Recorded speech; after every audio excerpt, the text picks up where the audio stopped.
Okay, I just used the Magic NS2 adapter, and you can switch A and B inputs if you wanted to, which I think is pretty good. I'm getting my phone.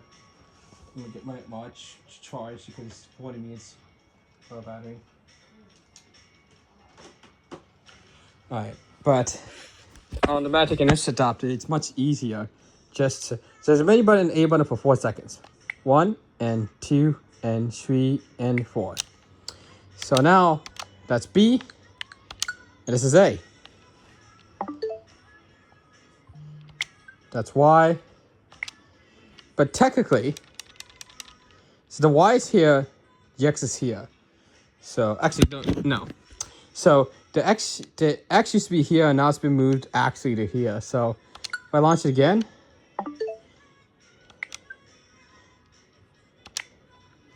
and then the Y key will swap the buttons. So check virtual game card, and look on the Nintendo Switch 2. Looky there. So the Switch 2 game cards no longer have gold points. So because Nintendo retired it completely. So, and you can probably see how I managed to do it. So, it doesn't matter if this thing's USB 3 or not, because the Magic NS adapter is only USB 2. If you get Magic NS 2 Pro or Magic S Pro 2. So I'm going to plug it back into the top. Now you can plug it into the bottom, but in tabletop mode, it's better to plug it into the top, as you can see here.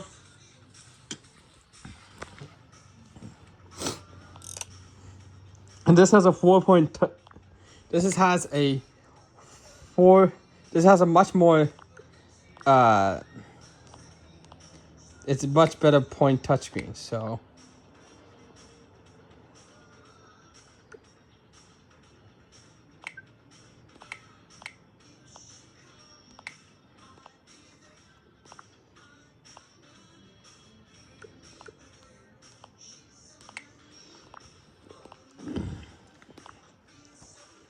Turn that on.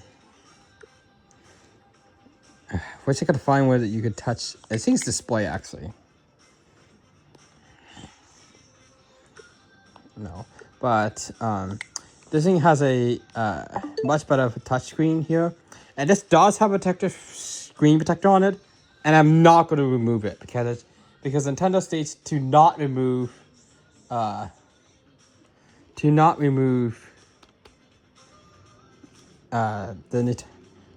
screen protector from this, and I can see why. So.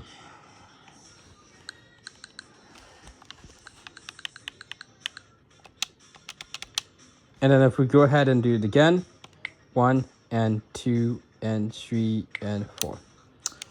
So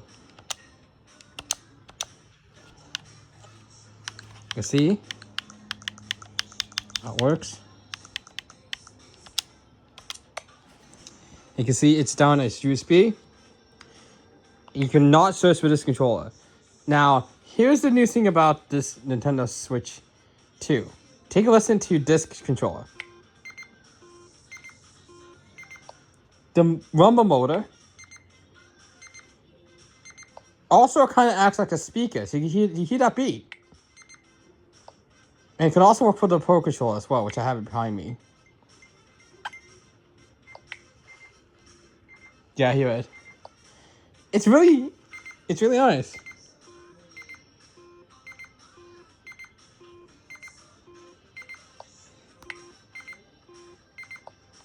It's really nice that they did that.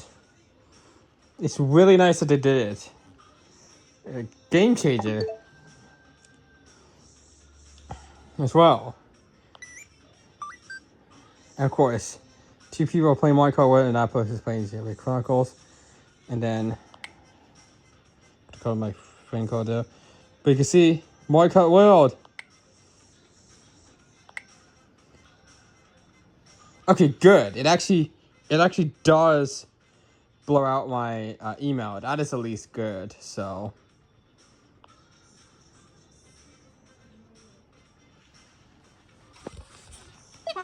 And then press this, it goes to game chat. So now I still haven't figured out how to change the the C button here. Screen brightness.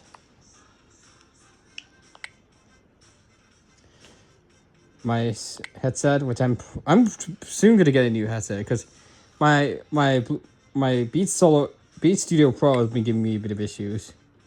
I'm not gonna sit up here with the controls here. It'll probably be the same thing. Ooh, bold text, high contrast. Wow.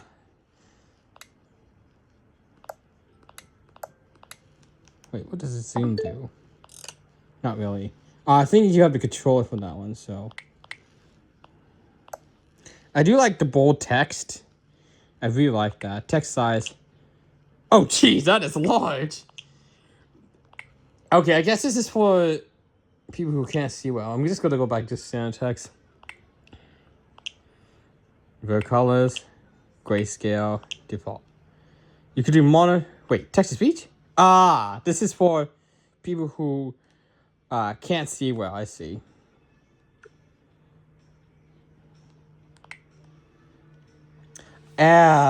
Look at that. So I definitely will need a. I already have an order on the microSD Express card, so as soon as I come, I'm going to be putting that in because look, that is clearly not enough. So I think it's just because there's so many data on here. So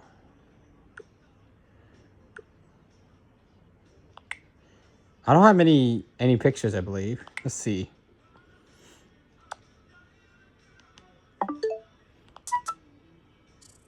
Oh my! I did not even realize it did this! It transferred my photos! It transferred my photos here! What? What? I did not expect that. It actually transferred my photos. And unfortunately, I cannot use this card. But at least I now know the photos are actually on the Switch too, because if I put it in, it's going to appear with this message if I put it in. Watch. The microSD card cannot be read or is incompatible with the system. Requires microSD Express card. So yeah, this is just a.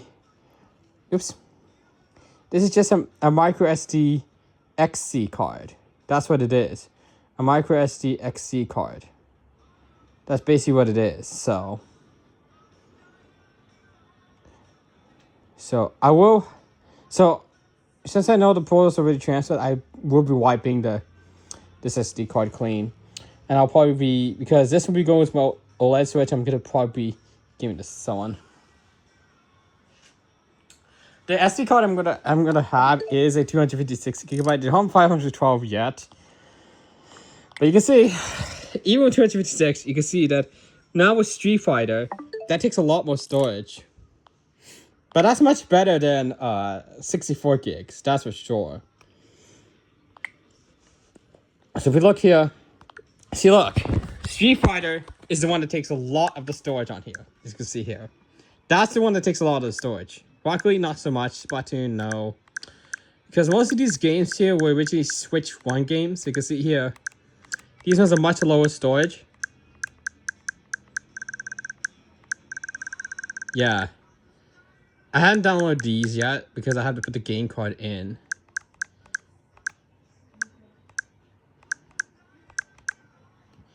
This one I'm actually going to delete the icon, because I'm going to be selling that game soon, the Ring Fit Adventure game.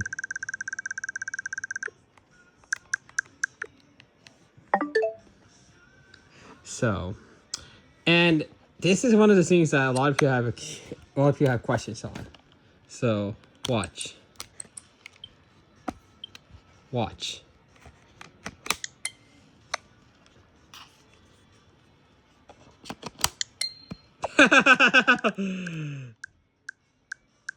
you can literally put the Joy-Cons upside down.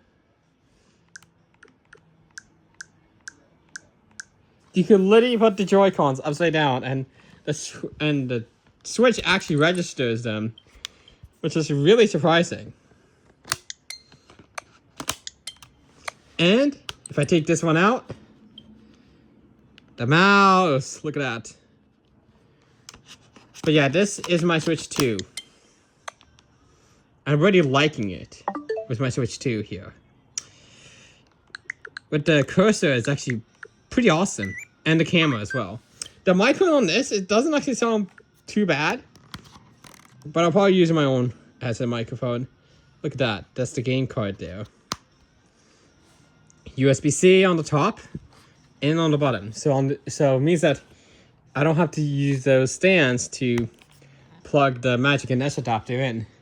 It'd be so cringe to see how that will work. It would be really cringe to see how that works. So, because like if I plug it into the bottom port, which does work, you can see the issue here. So that's a game changer to put on the top. And of course, if you try putting a charger on the top and a charger on the bottom, nothing's going to happen. Because what actually happens is, as soon as the bottom port has a charger plugged in, it overrides and starts charging from the top port. And then if you put a cable here to here, it won't even charge. It may look like it's charging, but it will not even draw anything. That's the USB protocol here.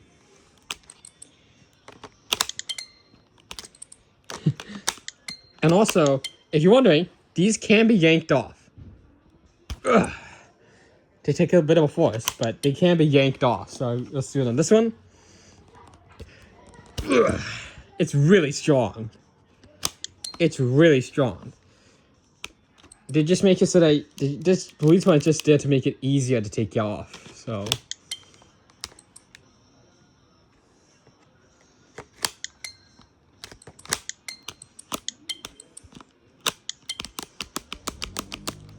So yeah. Now on the Switch kiosk demo, they actually have the charger plugged on the bottom port instead of the top port, which I guess makes sense. And I did notice that the darkness of the kiosk Switch, this entire top port is actually not covered, which not angled down, which I guess makes sense, because since it's under a glass case, it's really hard to steal.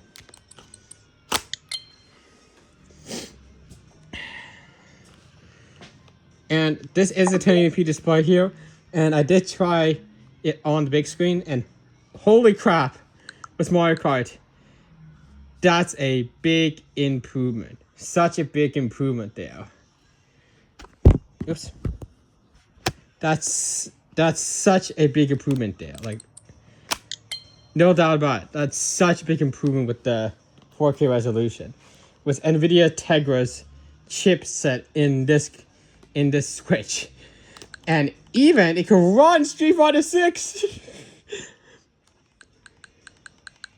It does run Splatoon 3, and it actually has upgraded visuals, so. Yeah. But by far the best thing. Oh, we can click read on the software. This is virtual game cards. Let's see. Okay, so these I don't load back on because, yeah. Don't play. What is this? Ah. Lego Movie 2. Sometimes they take a while to load. Oh. PGA Tour.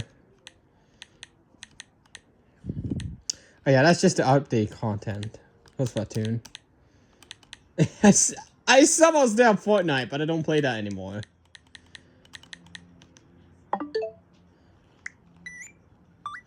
But this is one of the best buys I have gotten with this. Especially because this is the Nintendo Switch 2 Joy-Cons here. And by far, the controller is much more bigger, reminiscent of the Wii Remotes. And that now and there's actually a cursor. You can actually write it from this one, but there's actually a cursor like, would you believe that this is actually they actually got a cursor working in Horizon OS, which is the operating system they could develop for this? I'm surprised that they got a mouse working on the Switch. Oh, wow, that's a different sound. That's a different sound now. And now all you have to do is wake it up. It's simple. And watch when I press the trigger here. It changes the sound as well. But yeah, I can actually move it around here. And if there's any drawing software on here, this is going to be perfect for it.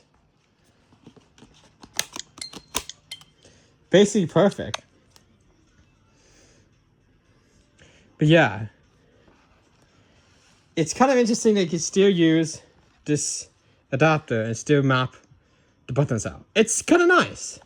But I do like the magnetic Joy-Cons. Nice, and you can yank them out as well. And this does wobble, but it's intentional. It does wobble, but that is intentional to prevent the, because you can see how there's a connector here. It's to prevent that from breaking off simply. So you can yank it off with force like that. We can also use the release button on the back to make it easier. But this one thing is, if you accidentally drop this, the Joy-Cons safely pop out. They safely pop out, and you can just clip them back in. And since it's not using a latch system like the old Switch did, it is still very secure. You have to yank it out with really much force. Like, watch. Oof. Wow. That is strong. So that's why the release button's there. And see, it is very effective to take it out because, watch. You can actually see right there.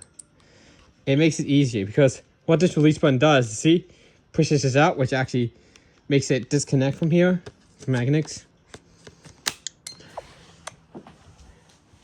Yeah, I do also have the Joy-Con grip as well. And that's basically like the same story. You just clip it in and golden.